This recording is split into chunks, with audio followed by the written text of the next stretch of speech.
Mi hijo salió de viaje de negocios y me dejó cuidando a mi nieto autista de 10 años, que nunca había dicho ni una sola palabra.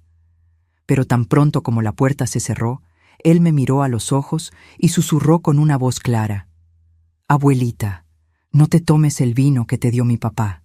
Él planeó algo malo para ti». Se me heló la sangre.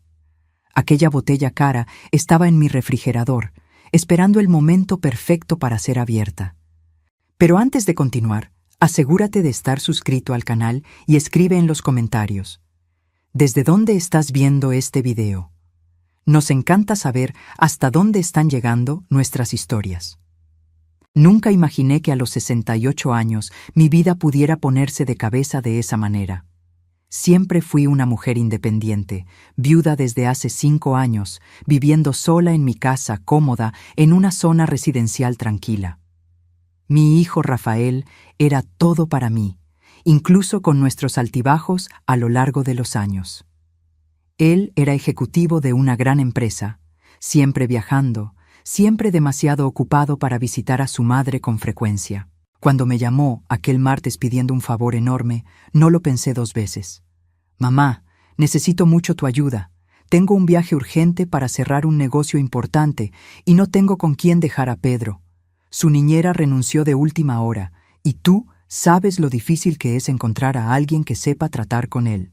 Pedro era mi nieto de 10 años, un niño hermoso, de cabello oscuro y ojos castaños profundos, diagnosticado con autismo severo desde los 3 años. Nunca había dicho una palabra en su vida. Vivía en su propio mundo, meciéndose hacia adelante y hacia atrás, evitando el contacto visual, fascinado por sus carritos de juguete que organizaba en filas perfectas durante horas y horas. Yo amaba a ese niño con toda mi alma, pero confieso que siempre me sentí perdida a su alrededor. ¿Cómo acercarme a un niño que parecía estar detrás de un vidrio invisible? ¿Cómo demostrar mi amor cuando cada intento de abrazo lo hacía encogerse y alejarse? «Claro, hijo, puedes traer a Pedro. Estaré feliz de cuidarlo», respondí, sintiendo esa mezcla de amor y ansiedad que siempre venía cuando pensaba en pasar tiempo con mi nieto. Rafael llegó el viernes por la tarde con Pedro y 2 maletas enormes. «Traje todo lo que necesita, mamá. Su rutina está escrita aquí», dijo entregándome una carpeta con instrucciones detalladas. «Es muy importante seguir exactamente lo que está escrito. Cualquier cambio puede dejarlo muy alterado». Miré las páginas y páginas de instrucciones. Horarios rígidos para todo. Despertar a las 7 de la mañana. Desayuno siempre con los mismos alimentos. Baño a las 8 de la noche. Dormir a las 9 en punto. Nada de ruidos fuertes, nada de visitas, nada que rompiera la rutina establecida. «Ah, casi lo olvido», dijo Rafael volviendo al coche. Regresó cargando una botella de vino en una caja elegante. «Compré esto para ti, mamá. Es un vino francés carísimo que sé que te va a encantar. Guardé una sorpresa especial para que celebremos cuando vuelva, pero puedes abrirla cuando quieras durante la semana. Te lo mereces». Me quedé sorprendida. Rafael nunca había sido de tener gestos así de generosos. Solía darme regalos en Navidad y en mi cumpleaños, siempre cosas prácticas y sin mucho afecto. Un vino caro parecía fuera de lo común para él. «Qué gentileza la tuya, hijo», dije tomando la caja. La botella era pesada y la etiqueta estaba en francés, con un escudo dorado. Parecía realmente cara. «Usted se merece lo mejor», dijo con una sonrisa que no llegó a sus ojos. «Disfruta la semana con Pedro. Voy a estar fuera por 7 días. Cualquier cosa, márcame». Después de más instrucciones sobre la medicación de Pedro, los números de emergencia y sus preferencias alimenticias, Rafael finalmente se fue. Me quedé en la sala con mi nieto, que estaba sentado en el piso organizando sus carritos en filas coloridas, completamente ajeno a todo a su alrededor. «Bueno, Pedro, seremos solo nosotros 2 por los próximos días», hablé suavemente, sabiendo que probablemente ni me estaba escuchando. Los primeros 2 días fueron exactamente como esperaba. Pedro despertaba a la hora exacta, comía su desayuno sin mirarme, pasaba horas jugando con sus carritos, aceptaba el baño y la comida en los horarios establecidos y se iba a dormir sin hacer ruido. Era como cuidar a un fantasma silencioso que habitaba mi casa. Yo intentaba conversar con él, aún sabiendo que no habría respuesta. ¿Quieres ver la tele, cariño? ¿Qué tal si dibujamos juntos? La abuela hizo tu merienda preferida. Nada, solo el silencio y esa mirada distante que nunca se fijaba en mí. En la noche del segundo día, después de acostar a Pedro, bajé a la cocina sintiéndome agotada emocionalmente. Cuidarlo no era físicamente cansado, pero el vacío de esa interacción me dejaba destrozada. Miré el refrigerador y recordé el vino que Rafael me había dado. ¿Por qué no?, pensé. Me merezco un gusto después de estos días. Tomé la botella y la puse en la barra, admirando la etiqueta elegante. Estaba a punto de buscar el sacacorchos cuando escuché un ruido proveniente de la escalera. Me di la vuelta y casi dejo caer la botella.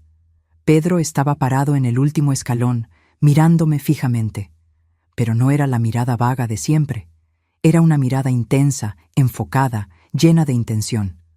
Mi corazón comenzó a latir más rápido. «¿Pedro? Deberías estar durmiendo, cariño», hablé gentilmente, dando un paso hacia él. Él no se movió. Continuó mirándome con esos ojos castaños que de repente parecían tan presentes, tan conscientes. Y entonces, por primera vez en 10 años de vida, mi nieto abrió la boca y habló. «Abuelita, no te tomes el vino que te dio mi papá. Él planeó algo malo para ti». Las palabras salieron claras, perfectas, con una voz suave pero firme. Sentí que mis piernas flaqueaban y tuve que apoyarme en la barra para no caer. La botella de vino se resbaló de mi mano y cayó al suelo, haciéndose 1000 pedazos. El líquido rojo oscuro se esparció por el piso blanco como sangre. Tú hablaste», susurré con la voz temblando. «Pedro, ¿puedes hablar?». Él bajó el último escalón y caminó hacia mí, evitando los vidrios rotos. Por primera vez en su vida, me miró directamente a los ojos y tomó mi mano. «Siempre pude hablar, abuelita. Solo no podía dejar que nadie lo supiera, principalmente mi papá». Mi mundo entero se derrumbó en ese momento.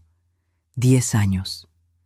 10 años de silencio, de terapias interminables, de sentirme impotente por no poder llegar a mi nieto. ¿Y él podía hablar todo el tiempo?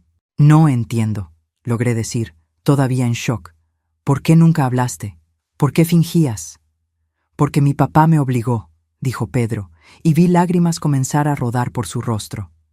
«Desde que yo tenía 4 años, él dijo que si yo hablaba con cualquier persona, te iba a lastimar. Iba a hacerte cosas malas y después me iba a mandar lejos para nunca más verte de nuevo». Sentí que el estómago se me revolvía. Jalé una silla y me senté antes de que mis piernas cedieran completamente. Pedro se sentó a mi lado, todavía sosteniendo mi mano con fuerza, como si tuviera miedo de que yo desapareciera. «Pero, ¿por qué, Pedro? ¿Por qué tu papá haría eso?». «Por el dinero del abuelo», respondió con una madurez aterradora para un niño de 10 años. «Yo escucho todo, abuela. Escucho sus llamadas, las conversaciones tarde en la noche. Él cree que no entiendo, pero entiendo todo». Mi esposo había muerto hace 5 años, dejando una herencia considerable. La mayor parte se había quedado conmigo, pero había una cláusula en el testamento que dejaba todo a Rafael en caso de que yo muriera. Era una cantidad significativa. La casa, los ahorros, las inversiones, fácilmente más de 10 millones de pesos. «El vino», dije, mirando el líquido rojo todavía esparciéndose por el suelo. «¿Qué tiene el vino?». «Veneno», dijo Pedro simplemente, y se me heló la sangre. Yo vi cuando él lo preparó. Él no sabe que sé leer y observar. Tomó un frasco con un líquido extraño y lo puso en la botella. Lo escuché hablando por teléfono con alguien, diciendo que sería rápido y que parecería un ataque cardíaco. Me cubrí la boca con la mano, sintiendo náuseas. Mi propio hijo estaba planeando matarme. Y había usado a mi nieto, forzando a un niño de 4 años a vivir una mentira terrible por años. Todo por dinero. «¿Cuántos años tenías cuando te obligó a quedarte en silencio?», pregunté con la voz ronca. 4. Era pequeño, pero me acuerdo de todo», dijo Pedro, limpiándose las lágrimas. Estaba jugando y empecé a cantar una canción. Mi papá se enojó mucho. Me encerró en el cuarto oscuro y dijo que si volvía a hablar pasarían cosas malas. Dijo que te lastimaría, que te haría sufrir y que después me pondría en un lugar donde nunca más vería a nadie que yo amara. Un niño de 4 años aterrorizado hasta el silencio. Mi corazón se partió en pedazos imaginando lo que pasó Pedro, fingiendo ser autista no verbal, viviendo con este secreto horrible, protegiendo a su abuela de la única manera que sabía. Dios mío, Pedro, ¿cargaste con esto tú solo por todos estos años? Él asintió. Tenía mucho miedo, pero cuando dijo que te iba a dejar conmigo esta semana y me dio el vino para dártelo, supe que tenía que contarte. No puedo dejar que te lastime, abuelita. Eres la única persona que me mira con amor de verdad, incluso creyendo que yo no me doy cuenta. Abracé a mi nieto por primera vez, y en vez de encogerse como siempre hacía, se acurrucó en mí y lloró. Lloramos juntos ahí en la cocina, rodeados de vidrios rotos y vino envenenado, mientras el peso de años de mentiras y manipulación finalmente salía a la luz. Nunca voy a dejar que nada malo te pase, le prometí, y nunca más vas a necesitar quedarte en silencio, nunca más. Pero incluso mientras hacía esa promesa, mi mente ya estaba corriendo. Rafael volvería en 5 días. Él esperaría encontrar mi muerte accidental, heredaría todo, y Pedro continuaría preso en aquella mentira terrible. Yo necesitaba actuar rápido y con inteligencia. Pedro, necesito que me cuentes todo lo que sabes, cada detalle, cada conversación que escuchaste, todo lo que viste. ¿Puedes hacer eso? Él asintió, limpiándose la cara. Puedo. Me acuerdo de todo. Pasamos horas conversando esa noche. Limpié el vino derramado con cuidado, recogiendo los vidrios rotos y guardando todo en bolsas de plástico separadas. Algo me decía que aquella botella rota sería una evidencia importante. Pedro me contó cosas que hicieron que se me helara la sangre. Él no era solo inteligente, era brillante. A los 4 años, cuando Rafael lo forzó al silencio, Pedro ya sabía leer. En los años siguientes, desarrolló habilidades sorprendentes, justamente porque nadie le prestaba atención. Cuando hay gente cerca, finjo que no entiendo nada, explicó. Me quedo meciéndome, mirando al piso, organizando mis carritos. Las personas hablan frente a mí como si fuera invisible. Médicos, terapeutas, maestros, todos creen que no comprendo. Pero tú comprendes todo, dije, maravillada y horrorizada al mismo tiempo. Todo. Leo los reportes médicos cuando mi papá los deja en la mesa. Escucho sus conversaciones. Sé que tiene muchas deudas, abuela. Deudas de juego, de inversiones malas. Está desesperado por dinero. Rafael siempre pareció exitoso por fuera. Ropa cara, coche importado, departamento en una zona exclusiva como Polanco. Nunca imaginé que todo fuera una fachada construida sobre deudas crecientes. ¿Él habló con alguien sobre el veneno?, pregunté, todavía procesando la magnitud de la traición. Con un hombre llamado Dr. Carvajal. No sé si es médico de verdad o si es solo un apodo. Escuché a mi papá decir que el Dr. Carvajal conseguiría algo indetectable, que parecería muerte natural para una señora de tu edad. Sentí un escalofrío. Rafael había planeado todo meticulosamente. No fue un impulso, fue premeditación fría. Hay más, continuó Pedro, con la voz más baja. Él ha estado investigando sobre autismo y sobre cómo las personas autistas no son testigos confiables. Lo leí en su computadora. Se está preparando por si alguien sospecha algo. Va a decir que soy un niño con discapacidad mental severa y que cualquier cosa que yo diga no tiene valor. La profundidad de la maldad de mi hijo era difícil de procesar. No solo me estaba matando por dinero, sino que había transformado a su propio hijo en una herramienta y en una garantía contra las consecuencias. Pedro, ¿hay algo más que no me hayas contado?, pregunté gentilmente. Cualquier detalle puede ser importante. Él dudó, mordiéndose el labio. Hay documentos. Mi papá guarda papeles en una carpeta azul en su despacho. Ya los leí cuando él sale. Tiene anotaciones sobre ti, sobre tu salud, sobre el testamento del abuelo. Y tiene planes. ¿Qué tipo de planes? Planes sobre qué hacer después. ¿Cómo va a fingir estar destrozado con tu muerte? ¿Cómo va a organizar el funeral? Hasta ensayó lo que le va a decir a la gente, dijo Pedro, y sus ojos se llenaron de lágrimas nuevamente. Hay una nota que dice: asegurar que el niño continúe silencioso. Métodos más permanentes si es necesario. Se me heló la sangre.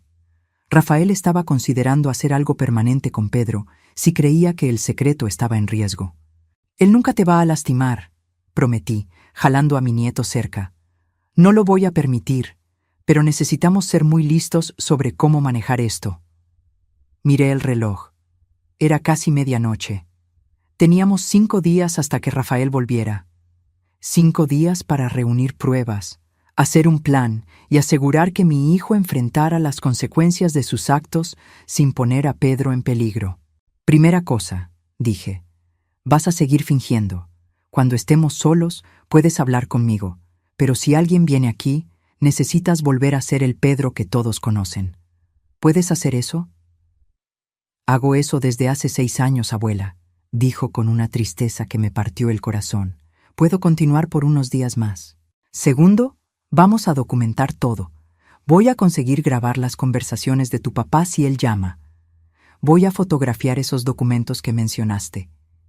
Y vamos a guardar este vino como evidencia. Pedro asintió. Puedo ayudar.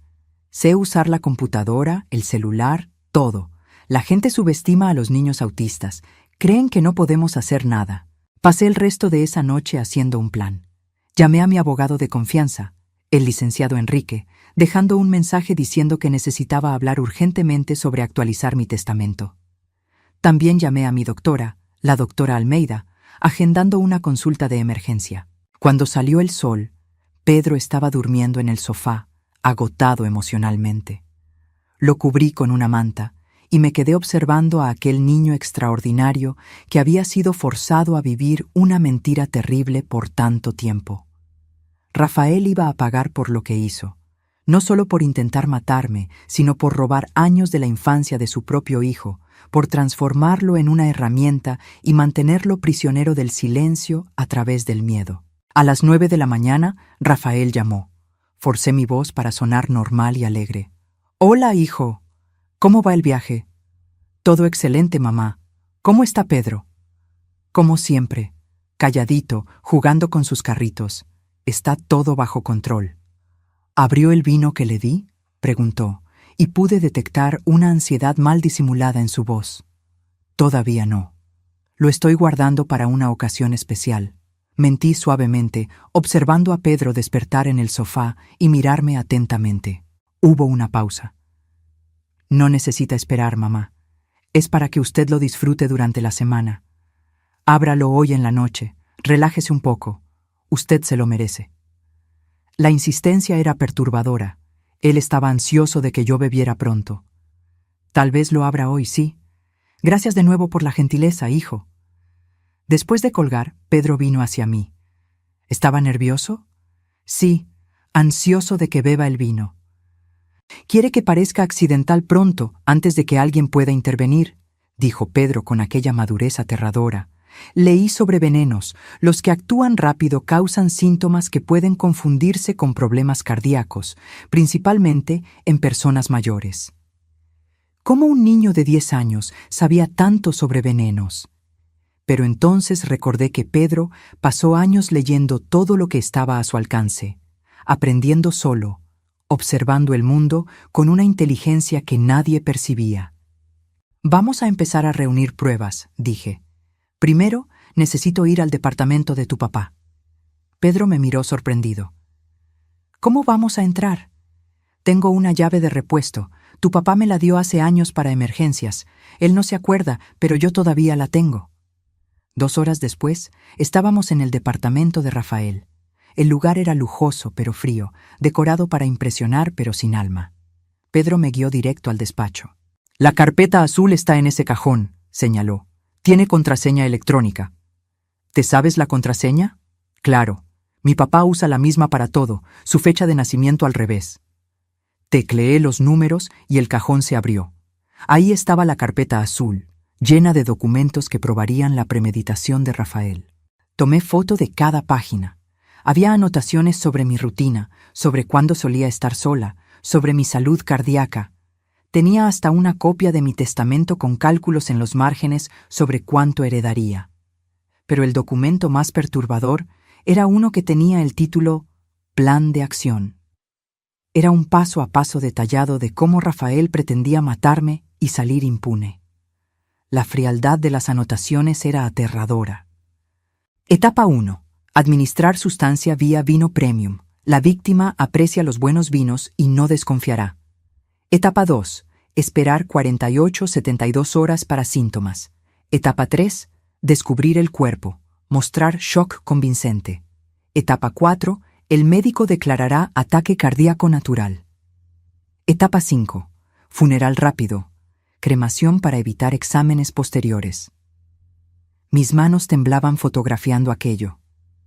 Mi propio hijo había escrito eso. Había planeado mi muerte como si fuera un proyecto de trabajo. «Hay más», dijo Pedro, señalando otro cajón. «Ahí guarda los estados de cuenta bancarios que esconden las deudas». Fotografié todo. Deudas de casinos en línea, préstamos con intereses absurdos, inversiones desastrosas. Rafael estaba hundido en casi 5 millones de pesos de deudas. Mi herencia sería apenas lo suficiente para salvarlo. «Abuela, mira esto». Pedro sostenía un sobre. Adentro había un recibo de pago para Dr. Carvajal, servicios consultivos especializados. El valor, 200,000 pesos. 200,000 pesos por el veneno y por el silencio de quien lo suministró. Salimos del departamento con cientos de fotos en mi celular, evidencias que probarían todo. Pero aún necesitábamos una cosa más: el propio veneno. Cuando volvimos a mi casa, comencé a investigar sobre venenos indetectables. Descubrí que muchos de ellos solo podían ser identificados en pruebas toxicológicas específicas, si el forense sabía exactamente qué buscar. Si Rafael había planeado hacerlo parecer un ataque cardíaco, probablemente el veneno elegido causaría síntomas cardiovasculares. «Necesitamos probar el vino», le dije a Pedro. «Pero no puedo simplemente llevarlo a una farmacia y pedir que lo analicen sin levantar sospechas». Pedro pensó por un momento. «¿Y si lo llevamos con la doctora Almeida? Agendaste consulta con ella. Podrías contarle la verdad». Era arriesgado, pero tenía sentido. La doctora Almeida era mi médico desde hacía 15 años. Confiaba en ella completamente. En la consulta esa tarde, llevé una muestra del vino que había recogido del suelo antes de limpiar. Le expliqué todo a la doctora Almeida, mostrándole las fotos de los documentos de Rafael. Ella se puso pálida al escuchar mi historia. «Celia, esto es muy serio. Necesitamos involucrar a la policía inmediatamente». «Todavía no», pedí. «Necesito hacer esto de la manera correcta. Si vamos a la policía o al Ministerio Público ahora, Rafael va a tener tiempo de prepararse, de destruir evidencias, de crear una defensa. Y va a usar a Pedro contra nosotros, diciendo que es un niño autista y que cualquier testimonio suyo es fantasioso». «¿Pedro no es autista?», preguntó sorprendida. «Es una larga historia, pero no, él no es no verbal. Mi hijo lo forzó al silencio hace años». La doctora Almeida sacudió la cabeza, horrorizada. «Voy a mandar a analizar esta muestra de vino al laboratorio particular de un colega de confianza. Tendremos los resultados en 2 días. Pero Celia, si es realmente veneno, vamos directo a la policía». Estuve de acuerdo. 2 días. Teníamos 2 días para conseguir más evidencias antes de involucrar a las autoridades. Esa noche, Pedro me ayudó a configurar una aplicación de grabación en mi celular. «Si mi papá llama de nuevo, podemos grabar la conversación», explicó, manipulando el teléfono con una habilidad que me impresionó.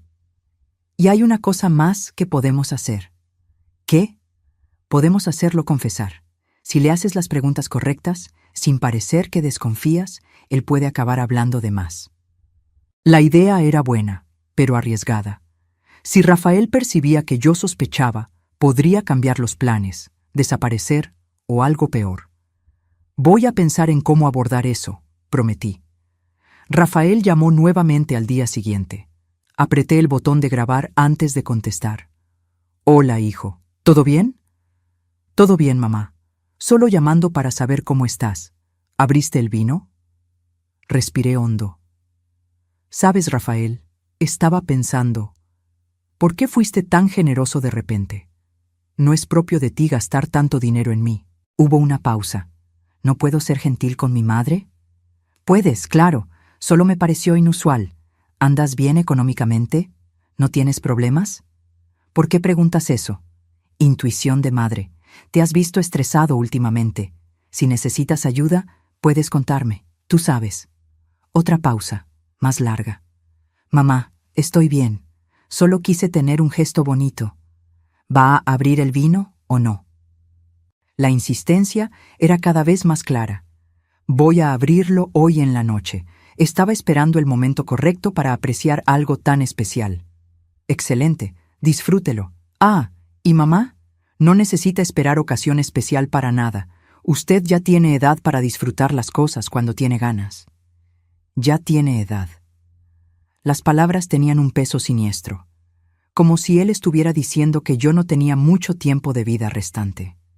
Después de que colgué, Pedro escuchaba la grabación conmigo. Está nervioso, observó. Tiene miedo de que no bebas.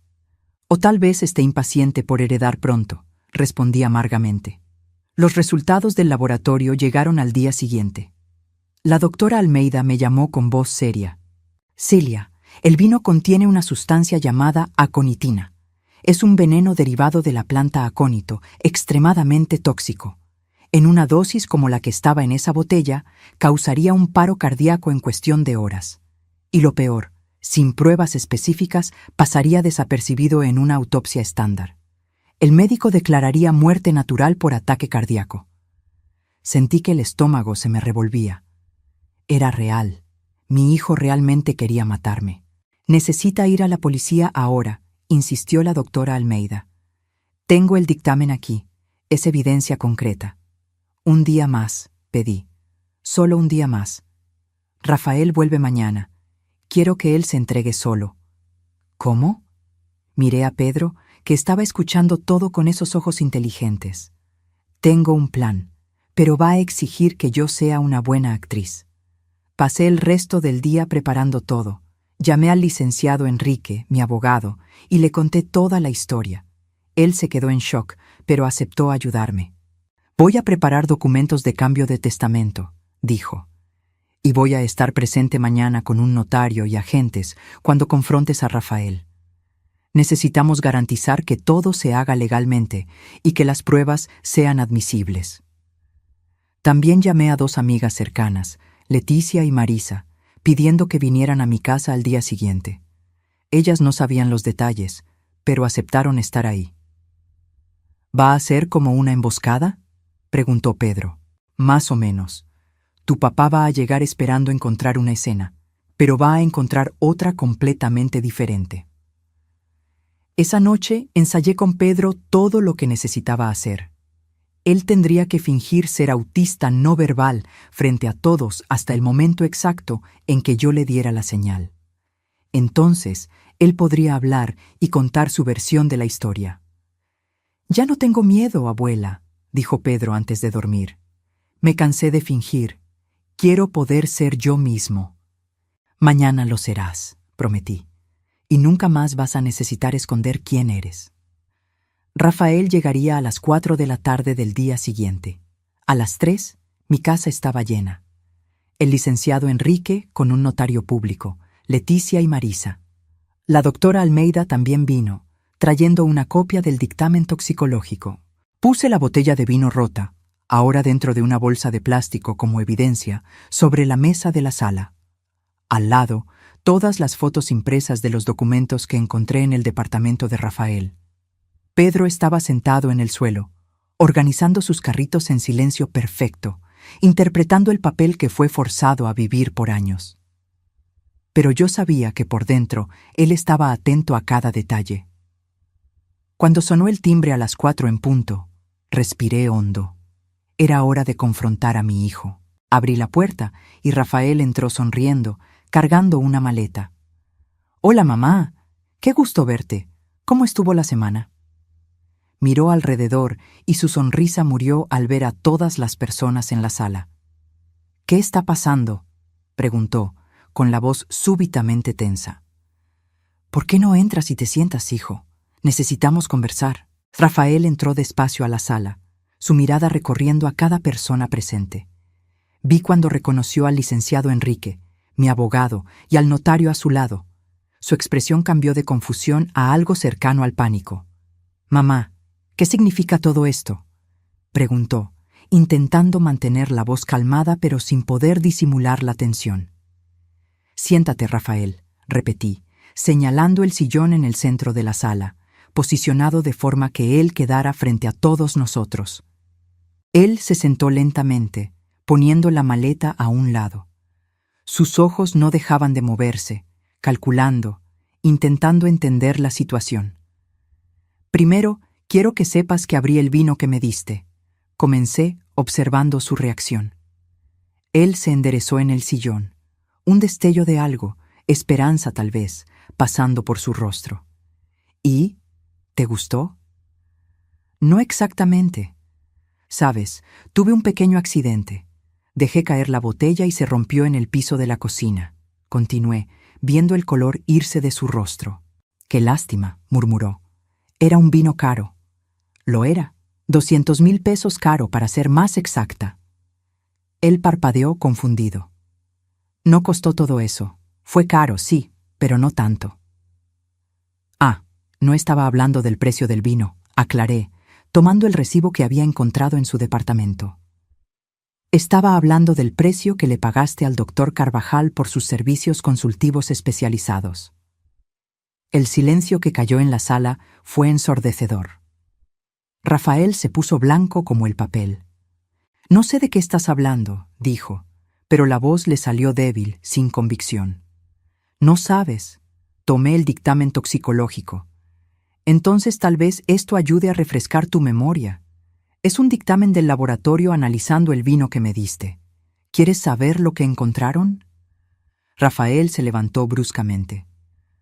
«No necesito escuchar esto. Estás delirando, mamá. Tal vez sea la edad, tal vez sea...» «Aconitina», interrumpí, leyendo del documento. «Veneno extraído de la planta acónito, letal en pequeñas dosis. Causa paro cardíaco que puede ser fácilmente confundido con muerte natural, principalmente en mujeres de mi edad». Él se tambaleó, apoyándose en el sillón. «Eso es absurdo. Alguien debió haber adulterado la botella. Yo nunca...» «Rafael, encontré tus documentos», dije, apilando las fotos impresas en la mesa. El plan detallado, las anotaciones sobre mi rutina, los cálculos sobre la herencia, todo. Mi hijo miró las fotos y después a mí. Vi el momento exacto en que se dio cuenta de que estaba acorralado. Sus facciones se endurecieron. «Invadiste mi departamento», acusó. «Esas evidencias fueron obtenidas ilegalmente». «Usé la llave que tú mismo me diste hace años para emergencias», respondí tranquilamente. «Y eso es irrelevante frente al hecho de que intentaste asesinarme». «No tienes pruebas de nada», gritó, perdiendo la compostura. «Son solo documentos que pueden significar cualquier cosa, y un análisis de vino que pudo haber sido contaminado por cualquier persona». «Tienes razón», estuve de acuerdo. «Solas, esas evidencias tal vez no fueran suficientes, pero hay una cosa más». Le hice una señal a Pedro. Mi nieto dejó de jugar con los carritos y se levantó. Rafael ni lo miró, enfocado en mí. «Pedro tiene algo que decir», anuncié. «Mamá, el niño es autista. Él no habla. Estás realmente delirando». «Hola, papá», dijo Pedro claramente, y Rafael se giró tan rápido que casi se cae. «¿Qué...?» Él respiraba con dificultad, mirando a su hijo como si viera un fantasma. «Puedo hablar», continuó Pedro, caminando hasta quedar a mi lado. «Siempre pude. Tú lo sabes. Tú me forzaste a quedarme en silencio desde que yo tenía 4 años». Rafael sacudió la cabeza frenéticamente. «No, eso no es posible. Él es...» Él tiene autismo severo. Los médicos confirmaron basados en tus mentiras y en mi actuación forzada, respondió Pedro con una calma impresionante. Tú me amenazaste. Dijiste que si hablaba, ibas a lastimar a la abuela y a mandarme lejos para siempre.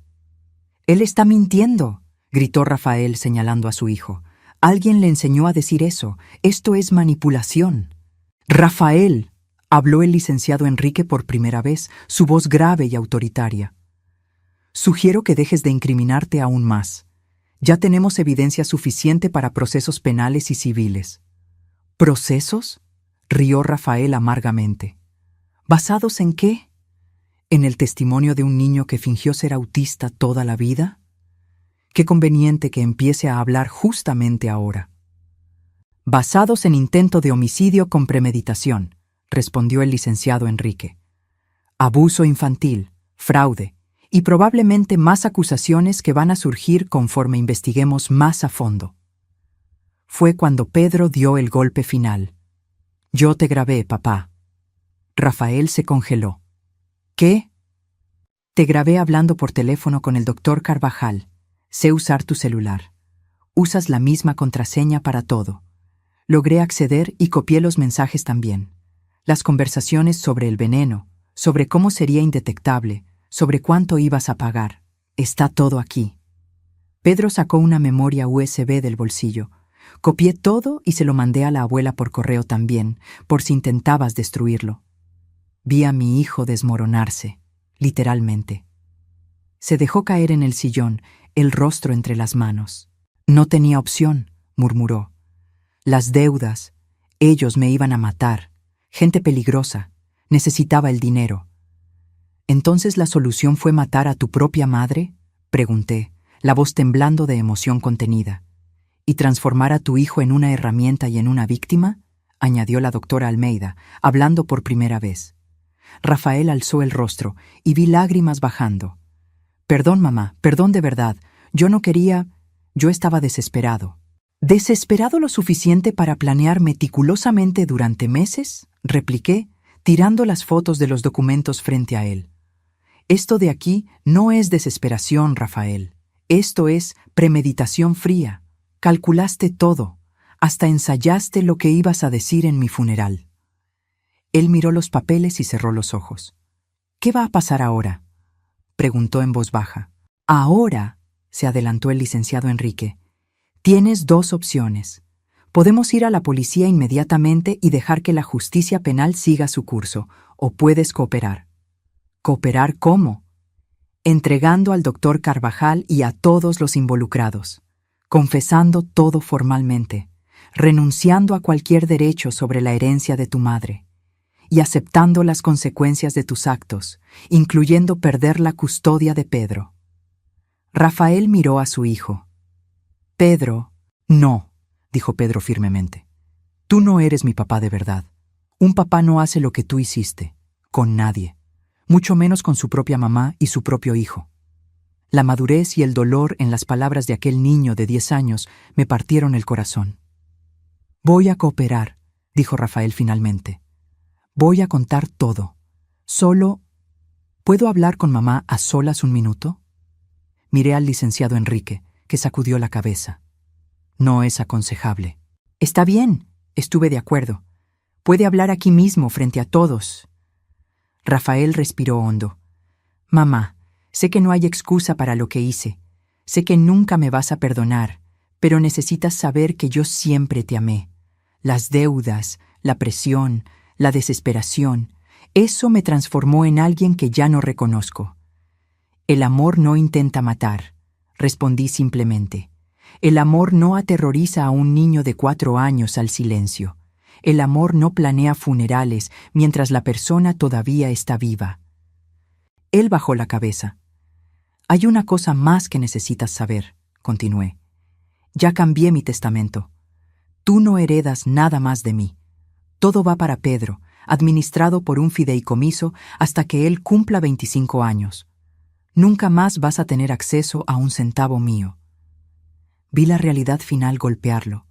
No solo había perdido a su madre y a su hijo, sino también el dinero que tanto codiciaba. Y sobre la custodia, añadí, ya metí los papeles para tener la guardia total de Pedro. Vas a firmar la transferencia voluntariamente. Es parte del acuerdo. ¿Y si no firmo? Entonces vamos a exponer todo en un tribunal público, respondió el licenciado Enrique. Cada detalle es sórdido, y aún así vas a perder la custodia, pero con la adición de años de prisión por el intento de homicidio. Rafael miró alrededor de la sala, a todas aquellas personas testificando su caída. Finalmente, asintió. Voy a firmar lo que sea necesario. El notario se adelantó con los documentos ya preparados. El licenciado Enrique había trabajado rápido, anticipando que Rafael intentaría negociar. Mientras mi hijo leía y firmaba papel tras papel, transfiriendo la guardia de Pedro a mí y renunciando a cualquier derecho sobre mi herencia, observé al niño a mi lado. Pedro veía todo con una expresión seria, muy superior a sus 10 años. «¡Listo!», dijo Rafael, empujando los documentos firmados por la mesa. «¿Ahora qué?». «Ahora vas a la delegación y haces una confesión completa», respondió el licenciado Enrique. «Voy a acompañarte personalmente para asegurar que quede registrado correctamente». «¿Voy a ir a la cárcel?», su voz salió pequeña, asustada. «Probablemente sí, eventualmente. Pero con tu cooperación total, identificando al doctor Carvajal y a cualquier otro involucrado, tal vez consigas una reducción de pena. Depende del fiscal». Rafael se levantó lentamente. Miró a Pedro una vez más. «Hijo, yo...». «No», interrumpió Pedro. «No puedes llamarme hijo ahora. Perdiste ese derecho». Vi a Rafael tragar en seco, intentando contener las lágrimas. Parte de mí, una parte muy pequeña, sintió pena por él, pero la mayor parte sentía solo rabia y tristeza por lo que se había convertido. «¿Puedo despedirme de él?», preguntó Rafael. «No», respondí antes de que el licenciado Enrique pudiera hablar. «Ya causaste suficiente daño. No te vas a acercar a Pedro nunca más, a no ser que sea en un ambiente legal controlado, si él mismo quiere cuando sea más grande». Mis amigas Leticia y Marisa, que se habían quedado en silencio testificando todo, vinieron hacia mí. Leticia tomó mi mano. «Celia, fuiste muy valiente», dijo suavemente. «No fue valentía», respondí, mirando a Pedro. «Fue amor y protección, lo que cualquier abuela debería hacer». La doctora Almeida también se acercó. «Voy a necesitar hacer algunos exámenes en ti y en Pedro, solo para asegurar que está todo bien físicamente. El trauma psicológico va a necesitar acompañamiento también». «Ya contraté terapeutas especializados tanto para doña Celia como para Pedro», informó el licenciado Enrique. «Empiezan la próxima semana». Rafael fue llevado por el notario y el licenciado Enrique. Antes de salir, miró hacia atrás una última vez. No dijo nada, solo miró. Y entonces se fue. Cuando la puerta se cerró, sentí mis piernas flaquear. Leticia y Marisa me ayudaron a sentarme. «Se acabó», murmuré. «Realmente se acabó». Pedro vino a acurrucarse en mi regazo, algo que nunca había hecho antes por causa de la fachada que mantenía. «Abuelita, ¿puedo llorar ahora?». «Puedes, mi amor. Podemos llorar juntos». Y lloramos. Por los años perdidos, por el trauma, por la traición. Pero también lloramos de alivio, porque finalmente todo había terminado. En las semanas siguientes, la historia se volvió titular local. «Hijo intenta envenenar a madre por herencia», estaba en todos los periódicos. El doctor Carvajal fue arrestado, junto con otras 2 personas involucradas en el esquema de suministro de venenos. Rafael confesó todo, con lujo de detalles. Las deudas de juego habían comenzado hace 3 años. Primero fueron préstamos pequeños, después mayores. Cuando los prestamistas comenzaron a amenazarlo, entró en pánico y comenzó a buscar soluciones desesperadas. La idea de matarme por la herencia surgió hace 1 año.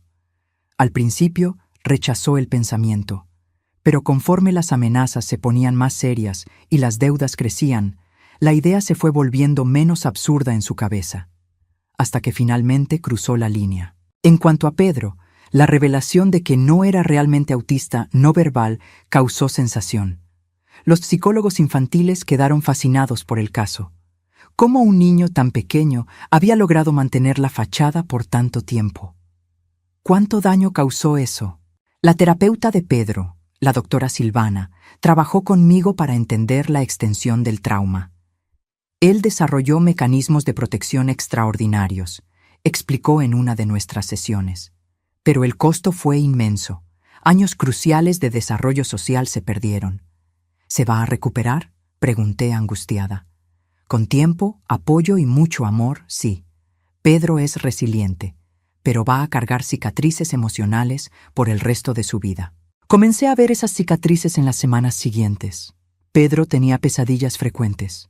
Despertaba gritando, creyendo que lo estaban mandando lejos. Tenía momentos de pánico cuando escuchaba voces masculinas fuertes, recordándole las amenazas de su padre. Pero también vi progresos.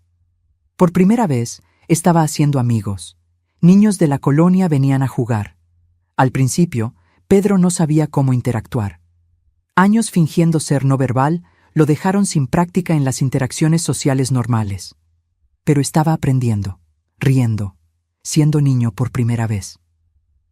3 meses después de la confrontación, recibí una carta de la prisión. Era de Rafael. El licenciado Enrique me llamó antes de que llegara. Doña Celia, su hijo, mandó una carta. No está obligada a leerla si no quiere. Lo pensé mucho antes de abrirla. Pedro estaba en la escuela, así que estaba sola cuando finalmente rasgué el sobre. La carta era larga, escrita a mano con la caligrafía de Rafael que yo conocía tan bien. Él pedía disculpas, repetidas veces. Explicaba cómo había caído tan bajo, cómo la desesperación había nublado cualquier sentido moral. Decía que pasaba los días en la prisión pensando en todo lo que había perdido. Pero fue el final de la carta lo que me hizo llorar. Mamá, sé que nunca me vas a perdonar, ni pido eso, pero necesito que sepas una cosa. Cuida bien a Pedro. Él es especial, siempre lo fue. Incluso cuando lo forcé al silencio, siempre supe que era brillante. Protégelo, dale el amor y la libertad que nunca le di. Y si un día, años en el futuro, él quiere conocerme de nuevo, voy a aceptar cualquier elección que él haga. Con amor y arrepentimiento eterno, Rafael. Guardé la carta en un cajón. Tal vez un día se la mostraría a Pedro. Tal vez no. Dependería de él, de cuándo estuviera listo para procesar todo. El juicio de Rafael fue rápido. Con la confesión completa y la cooperación identificando a toda la red de proveedores de veneno, recibió una sentencia de 12 años por intento de homicidio calificado.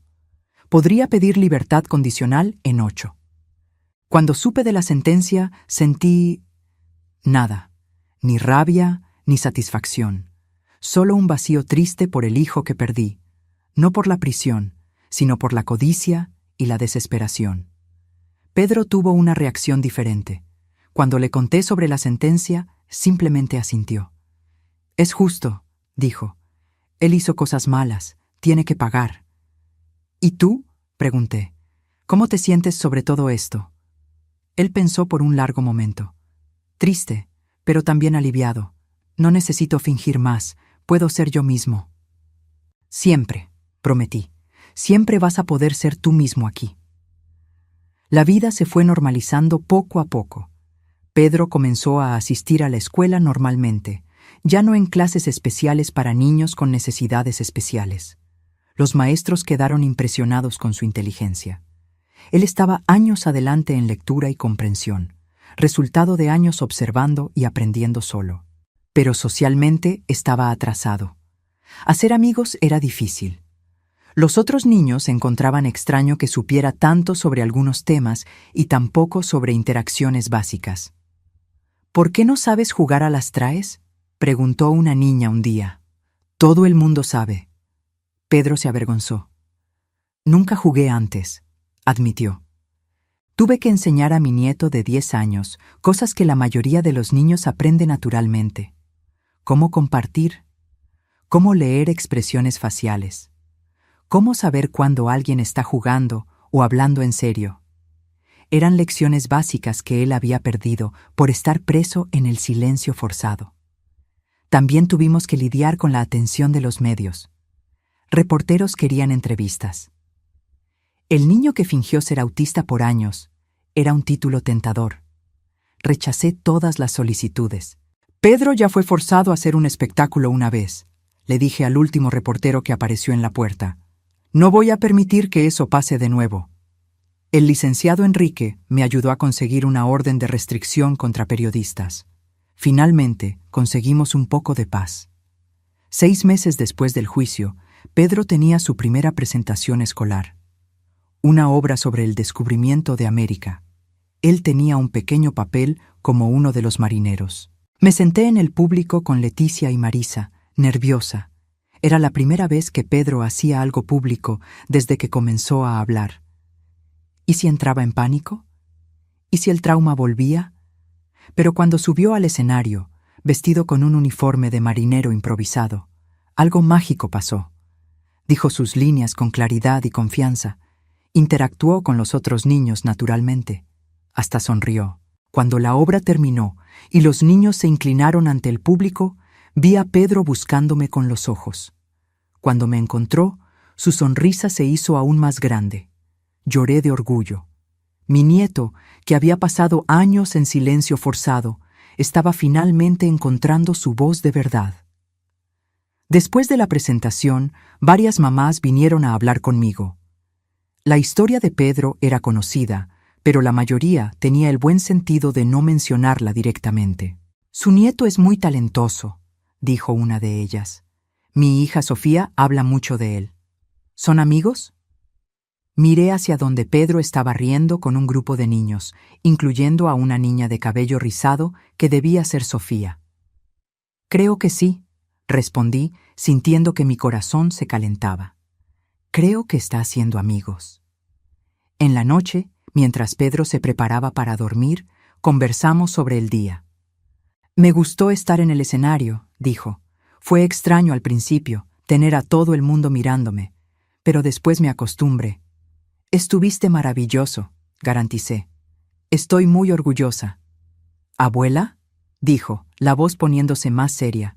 ¿Crees que mi papá está orgulloso de mí? La pregunta me tomó desprevenida. ¿Por qué estás pensando en él? No sé. Solo, a veces pienso, si está bien, si piensa en mí. Me senté en la orilla de su cama. Estoy segura de que piensa en ti todos los días, y estoy segura de que está orgulloso, aunque sea de lejos. Pero hizo cosas malas. Hizo sí, cosas terribles, pero eso no significa que nunca te amó. Solo significa que su amor fue imperfecto, confuso, mezclado con otras cosas malas. Pedro pensó sobre eso. Creo que entiendo. ¿Es como cuando amamos a alguien pero todavía estamos enojados con ellos? Exactamente así. ¿Entonces puedo amar a mi papá y todavía estar enojado con él por haberme lastimado? Puedes sí, mi amor. Los sentimientos son complicados, no necesitan tener sentido completo. Pareció aliviado con el permiso para tener emociones contradictorias. 1 año después de la confrontación, recibí otra carta de Rafael. Esta vez, no era para mí, era para Pedro. El licenciado Enrique me orientó a no entregarla directamente sin pasar por usted primero. Le expliqué al abogado por teléfono. ¿Qué debo hacer? Léala primero, vea si es apropiada. Si lo es, presente la opción a Pedro. Deje que él decida si quiere leerla o no. La carta de Rafael para su hijo era diferente a la que me había mandado a mí. No tenía excusas o explicaciones.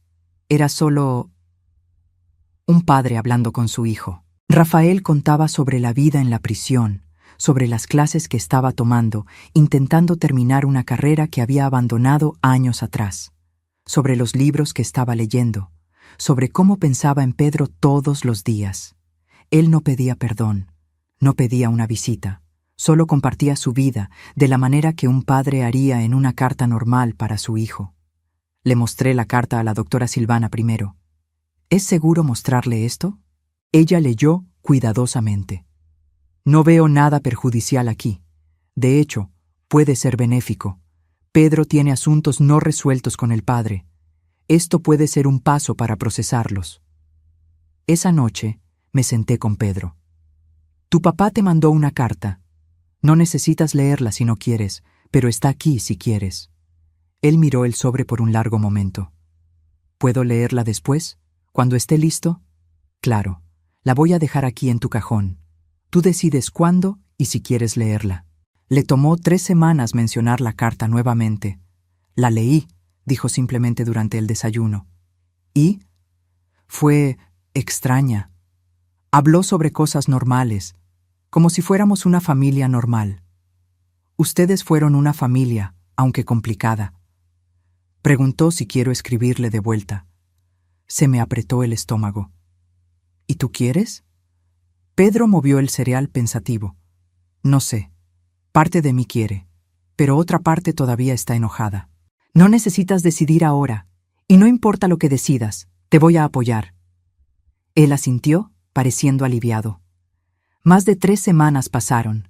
Entonces, un día, encontré a Pedro en la mesa de la cocina, escribiendo. Cuando me acerqué, vi que era una carta. ¿Puedo mandarle esto? Preguntó, mostrando el papel. Leí la carta. Era corta, cuidadosa. Pedro contaba sobre la escuela, sobre la obra, sobre sus nuevos amigos. No mencionaba nada sobre el pasado o sobre el perdón. Era solo una actualización, de la manera que un hijo le escribiría a su padre. Claro que puedes mandarla, dije, sintiendo lágrimas en los ojos. No era reconciliación, tal vez nunca lo sería, pero era un paso, un pequeño paso en dirección a algún tipo de paz. 2 años pasaron desde aquella semana terrible. Pedro ahora tenía 12 años y estaba floreciendo. Continuaba brillante académicamente, pero finalmente estaba alcanzando el desarrollo social que había perdido. Tenía un grupo sólido de amigos. Sofía, la niña de la obra, se convirtió en su mejor amiga. Los dos eran inseparables, siempre juntos haciendo trabajos escolares o simplemente conversando. ¿Ella sabe de mi historia?, me preguntó Pedro un día. No sé. ¿Por qué? Porque quiero contarle, pero tengo miedo de que me tenga miedo o le parezca raro. ¿Por qué le parecería raro? Porque fingí ser autista por años, porque mi papá intentó matarte, porque toda mi vida fue una mentira hasta hace 2 años. Me senté con él. Pedro, tu vida no fue una mentira. Fuiste forzado a una situación imposible cuando eras muy pequeño para entender. Sobreviviste de la manera que pudiste. No tiene nada de raro eso. Tiene valentía. ¿Crees que deba contarle? Creo que las verdaderas amistades se construyen con honestidad. Si Sofía es realmente tu amiga, va a entender. Pero solo cuéntale cuando te sientas listo. Él le contó 2 semanas después. Vino a casa pálido y callado. ¿Cómo te fue?, pregunté. Ella lloró, dijo. Lloró mucho, pero no por creer que fuera raro. Lloró porque se puso triste por lo que pasé. ¿Y ahora? Ahora dijo que somos mejores amigos para siempre, y que cualquiera que intente lastimarme va a tener que vérselas con ella primero. Sonreí. Parece una buena amiga. Es la mejor. La relación de Pedro con su padre continuaba complicada. Intercambiaban cartas regularmente ahora. Rafael nunca pedía visitas, respetando los límites que establecimos, pero compartía su vida, sus pensamientos, su progreso. Está diferente en las cartas, observó Pedro un día. Más real, menos como el papá que yo conocía. La prisión cambia a las personas, a veces para bien, a veces para mal. ¿Crees que cambió para bien? Honestamente, no sé, solo el tiempo lo dirá. Cuando Pedro cumplió 13 años, organicé una fiesta. Por primera vez, tuvo amigos de verdad para celebrar con él. La casa estaba llena de risas y ruido de niños jugando. Leticia vino a ayudarme a servir el pastel.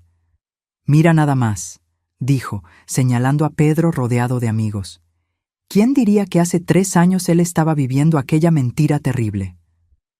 Los niños son resilientes, respondí. Más de lo que imaginamos.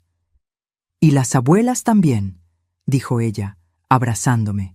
Tú salvaste a ese niño, Celia, de más formas que una. En la noche, después de que todos se fueron, Pedro me ayudó a limpiar. «El mejor cumpleaños de mi vida», dijo él, sonriendo. «¿Mejor cómo?»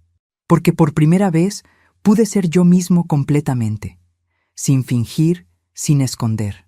Solo yo». Aquellas palabras valieron todo lo que pasamos.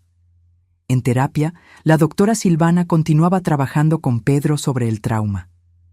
«Él está progresando maravillosamente», me dijo en una sesión. «Pero todavía hay trabajo que hacer, principalmente en relación a la confianza y al miedo al abandono. ¿Qué puedo hacer para ayudar?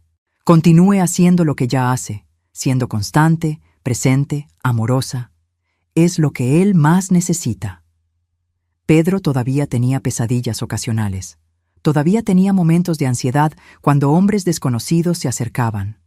Todavía se trababa cuando escuchaba discusiones fuertes, recordando las amenazas de su padre. Pero estaba aprendiendo a lidiar con eso, desarrollando mecanismos saludables de afrontamiento, creciendo a pesar del trauma. Un día llegó a casa con un proyecto escolar. «Tenemos que escribir sobre alguien que admiramos», explicó. «¿Puedo escribir sobre ti?» Me quedé sorprendida. «¿Sobre mí? ¿Por qué?» «Porque tú me salvaste. No solo de aquella semana con el vino, sino de años de silencio. Tú me diste mi voz de vuelta». Lloré leyendo su proyecto. Pedro escribió sobre valentía, sobre amor incondicional, sobre cómo yo había arriesgado todo para protegerlo. Me veía a través de sus ojos y mal me reconocía. Era una heroína cuando me sentía apenas una abuela, haciendo lo que cualquier abuela haría. Pero tal vez fuera eso lo que ser héroe significaba. Hacer lo correcto incluso cuando es difícil. Proteger a quien amamos incluso cuando el costo es alto. 3 años después de la confrontación, Pedro y yo fuimos llamados para una audiencia. Rafael estaba pidiendo la posibilidad de visitas supervisadas. «No necesita aceptar», me garantizó el licenciado Enrique. «Tiene todo el derecho de rechazar». Pero miré a Pedro. «¿Qué es lo que tú quieres?» Él pensó por un largo momento. «Quiero verlo, no para perdonar u olvidar, pero para, no sé, tal vez tener un cierre». «¿Estás seguro?» «Lo estoy, pero solo si vienes conmigo». La visita se agendó para una semana después, en un ambiente controlado, con supervisores presentes. Cuando llegamos, Rafael ya estaba esperando. 3 años de prisión lo habían cambiado. Estaba más delgado, con canas que no tenía antes. Parecía más viejo, más cansado. Cuando vio a Pedro, sus ojos se llenaron de lágrimas. «Hijo, hola», dijo Pedro simplemente, manteniendo la distancia. Nos sentamos en una mesa pequeña. Un supervisor se quedó cerca, pero no interfirió. «Creciste», dijo Rafael, con la voz quebrada. 3 años hacen eso», respondió Pedro sin emoción. «Pedro, yo no sé qué decir además de perdón. Sé que no es suficiente, nunca lo será, pero necesito que sepas que me arrepiento todos los días de lo que hice». «¿Te arrepientes de haberme forzado al silencio o de haber intentado matar a la abuela?», preguntó Pedro directamente. Rafael tragó en seco. «De todo, de cada mala decisión que tomé, de haber dejado que la desesperación me transformara en un monstruo». «Tú eras un monstruo antes», dijo Pedro con calma. «Desde que yo tenía 4 años, las deudas solo te dieron una excusa». Vi a Rafael encogerse con la verdad de aquellas palabras. «Tienes razón», admitió. «Siempre fui débil, egoísta. Puse mis necesidades por encima de todos, principalmente de ustedes». «¿Por qué estás diciendo esto ahora?», preguntó Pedro. «¿Por qué no antes?». «Porque antes yo no lograba ver. Estaba ciego por la codicia, por el miedo, por la desesperación. Aquí en la prisión, sin distracciones, finalmente tuve que mirarme a mí mismo de verdad, y no me gustó lo que vi». Nos quedamos en silencio por un momento. «Voy a perdonarte eventualmente», dijo Pedro finalmente. «No porque te lo merezcas, sino porque yo merezco paz. Pero eso no significa que te quiera en mi vida». Rafael asintió, lágrimas rodando libremente ahora. «Entiendo y acepto», Solo, gracias por venir, por darme esta oportunidad de pedir disculpas cara a cara. La visita duró apenas 30 minutos. Cuando salimos, Pedro estaba callado, procesando. ¿Cómo te sientes?, pregunté en el coche. Triste, pero también aliviado. Es extraño. No es extraño, es humano. ¿Crees que realmente cambió? Honestamente, creo que lo está intentando. Si lo va a lograr, solo el tiempo lo dirá. 5 años pasaron desde aquella semana que cambió nuestras vidas para siempre. Pedro ahora tenía 15 años, un adolescente alto e inteligente, a punto de terminar la preparatoria con 2 años de anticipación. La historia del niño que fingió ser autista por años todavía era recordada ocasionalmente, pero Pedro aprendió a lidiar con la atención. Es parte de quien soy, dijo cierta vez. No puedo cambiar el pasado, solo puedo construir un futuro mejor. Y estaba haciendo exactamente eso.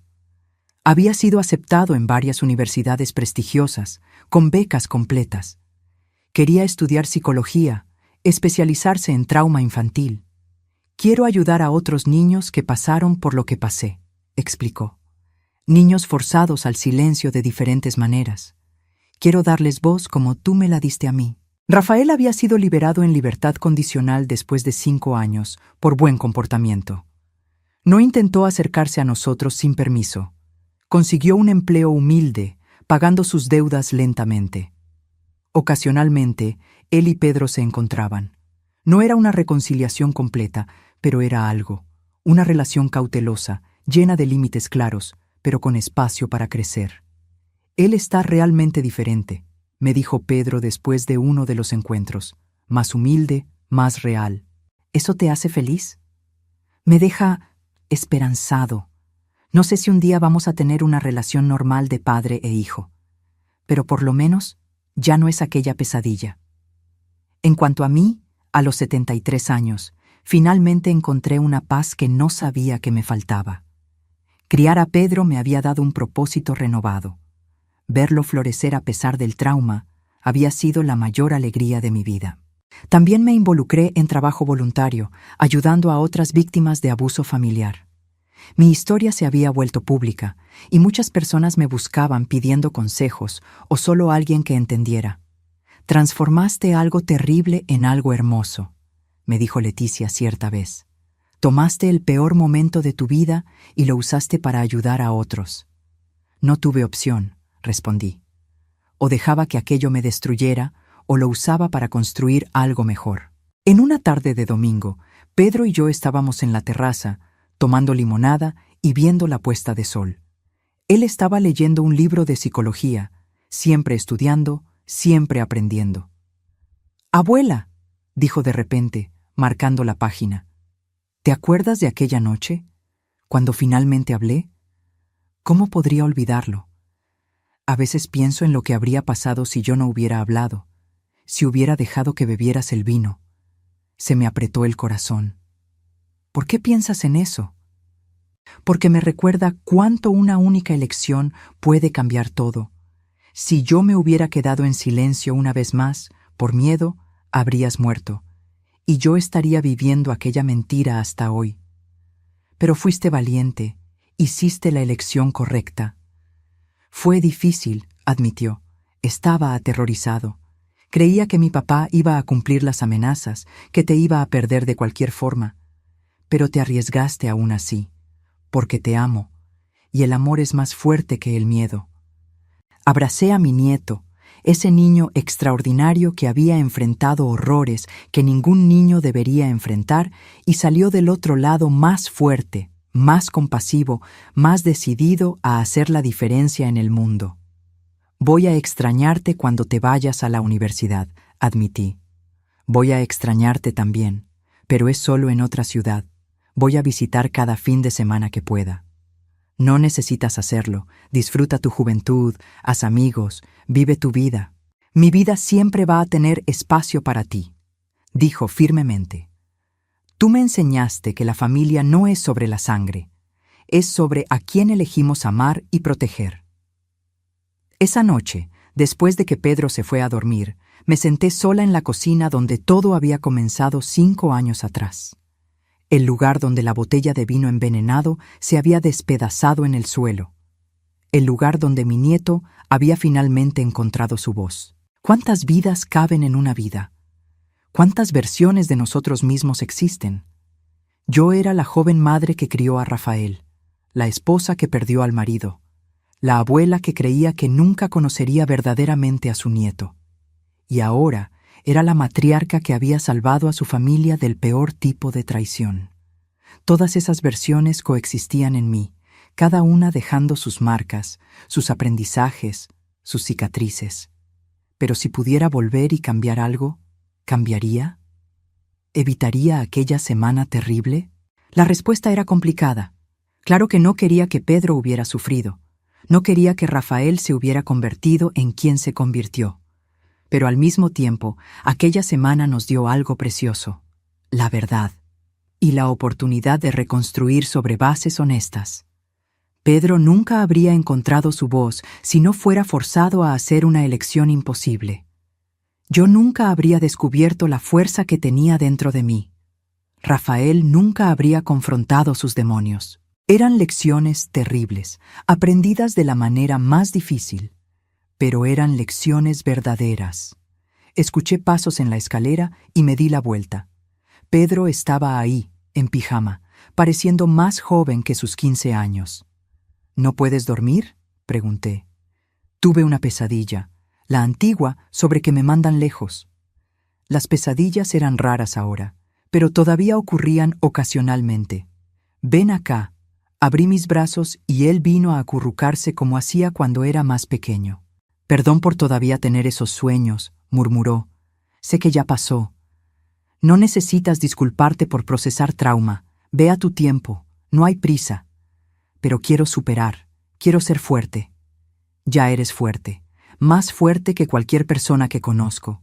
Pero fuerza no significa no tener miedo o no tener pesadillas. Significa continuar incluso cuando los tienes.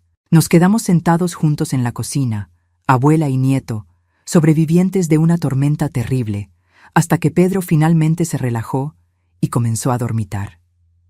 Miré a ese niño extraordinario y sentí gratitud profunda. Gratitud por haber encontrado valor aquella noche 5 años atrás. Gratitud por haber sobrevivido. Gratitud por el tiempo que todavía tendríamos juntos. La vida nos había probado de la peor manera posible. Nos había mostrado que las personas que amamos podían traicionarnos, que los secretos podían esconderse detrás de sonrisas familiares, que el mal podía usar la máscara del amor, pero también nos había mostrado que éramos más fuertes de lo que pensábamos, que la verdad, por más dolorosa, era mejor que mentiras cómodas, que el amor real, el amor verdadero, vale la pena luchar por él. 5 años atrás, en esta misma cocina, mi vida casi terminó. Pero en vez de eso, una nueva vida comenzó. Una vida construida en honestidad, en valentía, en amor incondicional. Y si pudiera mandar un mensaje a la Celia de 5 años atrás, la mujer a punto de recibir aquella botella de vino envenenado, ¿qué le diría? Le diría que confiara en el amor, que confiara en la valentía de un niño, que confiara en que incluso en las horas más oscuras hay luz esperando del otro lado.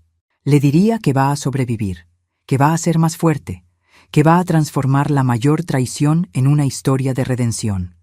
Pero principalmente le diría: presta atención cuando él hable, porque aquella voz, silenciada por tanto tiempo, va a cambiar todo, va a salvarlos a los dos, y va a mostrar que el amor verdadero, es más poderoso que cualquier veneno. Ahora, si te gustó esta historia, haz clic en suscribirse y dime en los comentarios qué parte te dejó con la boca abierta.